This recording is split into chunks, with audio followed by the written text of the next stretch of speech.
Hey guys, I wanted to pop on here and submit a quick video just going over some notes on the upcoming persuasive outlines and the speeches. This is really important. Hopefully you guys are actually watching these videos. The view count though on YouTube suggests otherwise, but all I can do is share this information and then, grade accordingly based off of what you include. Okay, so one thing that I saw in a lot of the outlines, even though I explicitly asked for you not to include these, were paragraphs. A few outlines were actually in like essay format, and I'm telling you now, if I get another essay as an outline, I'm just going to give you a 0.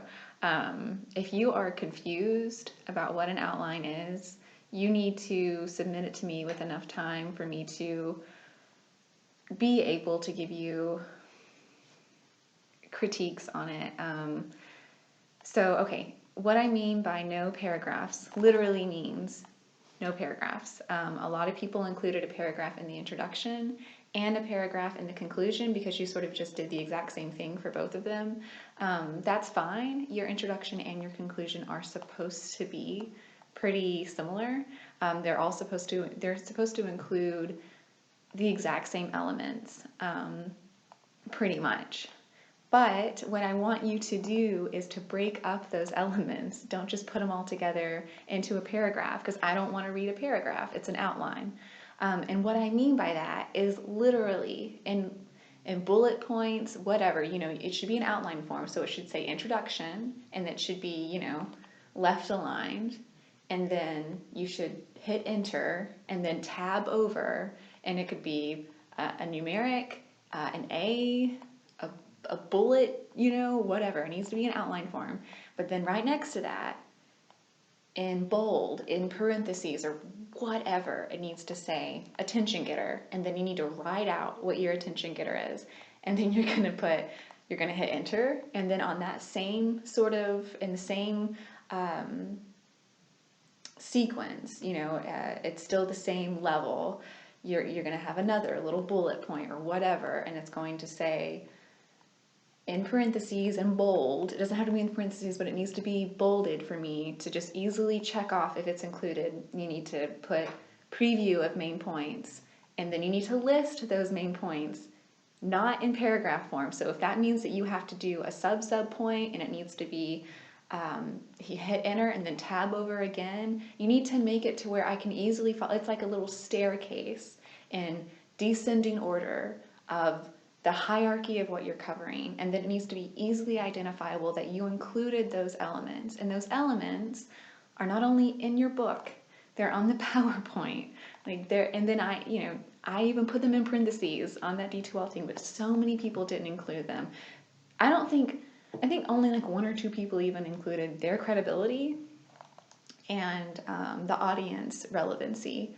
So why did you select this topic? Did you just select it because you thought it was easy? Okay, well then maybe don't use that topic. Why should your audience care? You need to put that. You need to have thought about it. You need to put it in your outline, and then you need to include it in your speech. I was really lenient on grading your first speeches. I will not be as lenient next time. It will literally be like, oh, you didn't include this at all. That's 0 points. So make sure you include those. It's really easy for me to grade that part because all I'm doing is just checking. Did you include it? Did you? Okay, you didn't. Then you don't get any points. And then don't put it in a paragraph form. Don't put it in a paragraph form. Do not. I don't know what my grading will be if I get paragraphs for these. I mean, it might just be like, I'm not going to consider that a decent introduction. Please don't make me think that hard about something that should be so easy. Okay, now for the attention getters. It doesn't have to be the first thing you say. Sorry, I'm in the library. It keeps, whatever. Yes, you can start off by saying, hey everyone, my name's Alana, and today I'm going to be talking about blah. But you still need to follow that up with an attention getter. Saying your name and what you're going to talk about does not get anyone's attention. That doesn't perk anyone's ears up. It's not interesting. It's not exciting. You need to follow that up with an interesting quote, an interesting statement, an interesting statistic that is relevant to your topic that can make your audience immediately be like, oh, okay. Oh, let me listen. It's either there or it's not. So you need to make sure that you put that.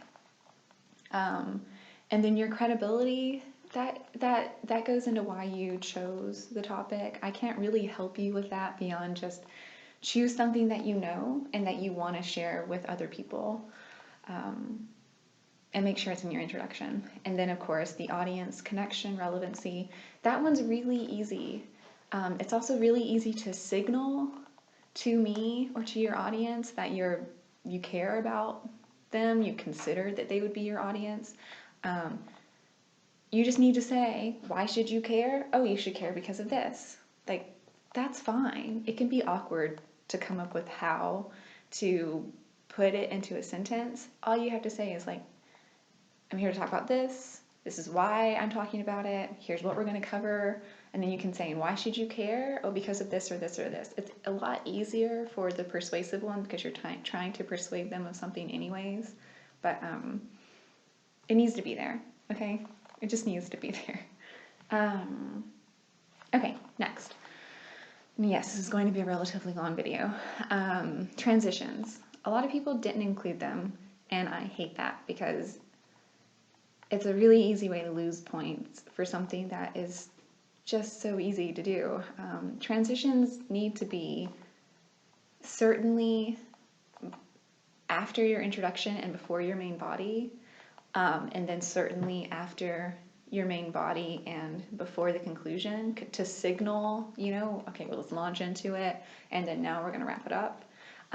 But one way to also include transitions is to do them between your main points. And so a transition isn't just saying also, it's not just saying next. Remember, those are more like signpost. Transitions summarize where we just were, and then they give a little like sneak peek or taste of what's coming. So you sort of sum up, so now that I've introduced why you should whatever, let's launch into the first main point, which is this. That helps so much. It helps your audience really listen to what you're saying. It helps them follow along easily. Then it also helps me grade. If I can't be sure that that's a transition just by listening, then I can't be sure it's a transition. You need to make it just overwhelmingly obvious to me that that is a transition by saying, now that we did this, let's move on to this. And then you need to follow that up with like an obvious main point. For a lot of people, I had trouble following along with your main points or distinguishing one from the other. If you just keep saying also, it just sounds like one big run-on sentence. And then I can't really tell if we're in a new main point, if we're still in the introduction. I mean, a lot of people, I was like, are we still in the introduction? It's been 3 minutes. I'm going to assume we're not. I don't have your outline when I'm watching your speech. I don't. So you need to take that into consideration. It needs to be so obvious. The components of your speech need to be so obvious.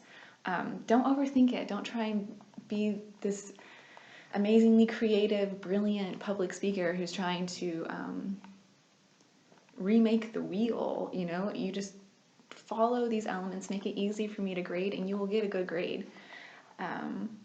So that means making your main points easily identifiable. And one way to do that is to use transitions and then to use words like my first main point, my second main point, my third main point. I know that sounds elementary, but it helps. It helps. Okay, and then sorry, I have notes. Next, tone of voice. I'm looking for you to strike a balance between casual yet also professional, and then I want you to be energetic but also easy to follow.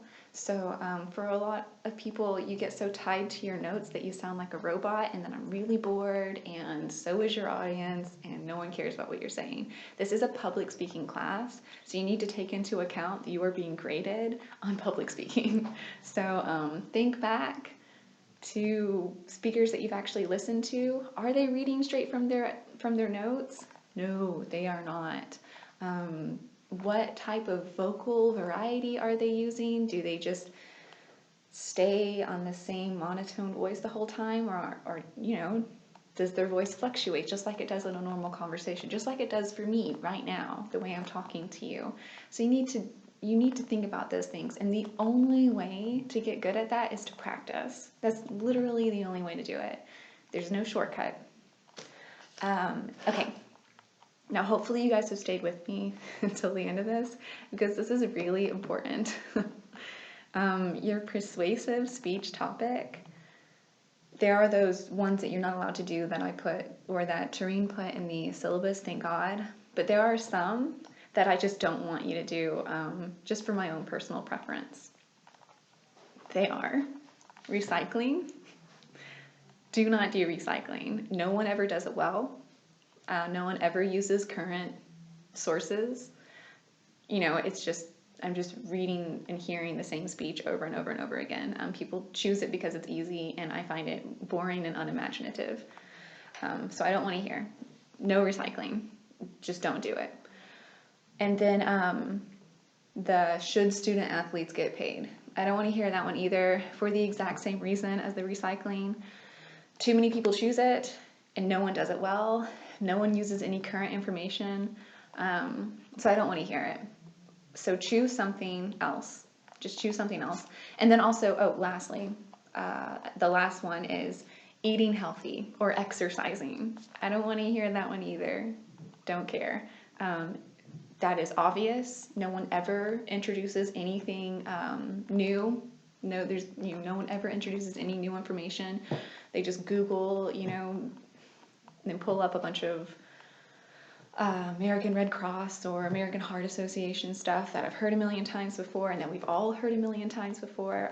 Choose something else. Like, you're trying to persuade people to change their way of thinking or a habit or whatever. There's so many other avenues you can go down that are a million times more interesting. So don't do recycling. Should student athletes get paid? Or eating healthy or exercising? Please don't. Now, if there is one that you're like, but this one is different, it's like a subset of eating healthy or whatever, shoot it by me, shoot me an email, and then I'll see, but I'll probably ask for sources and stuff up front, because that's another thing. So many people did not use sources in their outlines or their speeches. For the persuasive speech and outline, it's so important. If you aren't using sources or citing them in your outline or in your speech, I'm going to take off so much. When you're persuading people to do something, it needs to be thoroughly backed by relevant, credible sources. So you better include them. That's all I have to say. So yeah, sorry, this is a really long video, but I also had to sit through so many of your videos, so sorry, not sorry. If you have any questions, please email me and give me ample time to answer them. And, I'm looking forward to seeing your videos. I enjoyed a lot of them. There were just a few things that were prevalent in most people's that I really want you to avoid this time around, because this is sort of like your last chance to get a good grade. Or not your last chance, but it's heavily weighted. So anyways, I will see you guys later. Again, please email me, and bye for now.